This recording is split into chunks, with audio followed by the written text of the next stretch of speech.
So you still want to get out of a bad cycle? And we're trying all the things, all the steps we've been talking about. Well, here's another one. You need to get an accountability partner, or just get accountable to yourself. And sometimes we feel like we don't have people in our circles who we can be accountable to.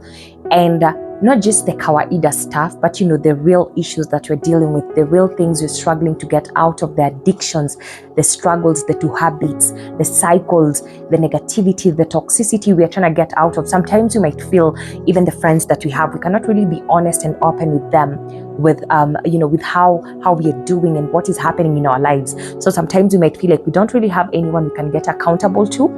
And it takes a lot of discipline for you to be accountable to yourself, meaning you have to be brutally honest with yourself. You need to call yourself out. You need to have a meeting with yourself each and every week and ask yourself, what did I do this week? How did I handle that situation? How did I maneuver my emotions? How did I, overcome this challenge? How did I do? How did I approach the problems which came up this week? Did I still do the same thing? Did I still go back to my old ways? Did I default back? Was I afraid to try something else? Was I afraid to make the change? And I do understand that feeling of you have so many friends, but then again, you still feel like you're alone and you do not have friends. It's a very crazy and awkward feeling, but then again, it's a reality to a lot of people. A lot of people, but then again, you are not open and authentic with a lot of people. And personally, I had to be accountable to myself. My transformation has been me being accountable to myself, being accountable to God, and always checking in with God. And anytime I make a mistake, I note it down and I'm like, God, I did ABCD. I know this is wrong. I don't shy away from admitting I was wrong. I did the wrong thing. I made the wrong move. I did that out of ignorance. Not that I did not know, but then again, I chose not to do the right thing. There is that. So for me, I had to work around being accountable to myself, meaning I had to have meetings with myself, tell myself the truth and call myself out and tell myself, here you failed, and accept that I failed and recollect myself and get back on track. I had to be accountable to God, and anytime I do the wrong thing, I still go to God and tell him, God, I'm sorry, I did XYZ. I never try to hide the wrong things that I've done from God, because already is an all-knowing God, so he knows everything. You cannot lie to God. You cannot manipulate your way around God. So there is that.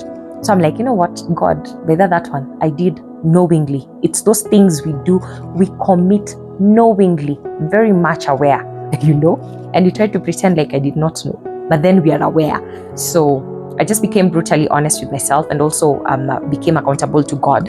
And the next time I came across the same thing, I tried to find a way of doing it differently and doing it in a way that could be pleasing to God, and also in a way that could help me grow. Because you see, if you're honest with yourself, then you have understanding of the things you do when you're trying to avoid responsibility, avoid getting yourself into an uncomfortable situation, and you're just trying to stay in your safe, comfortable zone. We always know when we're doing these things. So sometimes just calling yourself out, just being accountable to yourself if you have no one to be accountable to, because not all your friends are real friends. Because sometimes you might want to stop a habit like drinking, smoking, the bad cycle you're in, you want to get out of it, but then again, all your friends are doing the same thing and clapping for you when you're doing these things. So you cannot even tell them you want to get out, because now they'll look at you like, so you think you're special, so you think you're better than us, so you think you are XYZ. That does happen. So I'd say, sometimes if you don't have people to get accountable to, buy a journal and journal your accountability there. Write what you need to do, and write what you're doing, and write what you want to do in order to get yourself to where you need to be. I think that's, it's a good way to start if you have no one. Yes. Like then, God is always with you and with me. So he's always got God, even when we don't have anyone else. So yeah, get out of that bad cycle. It's possible.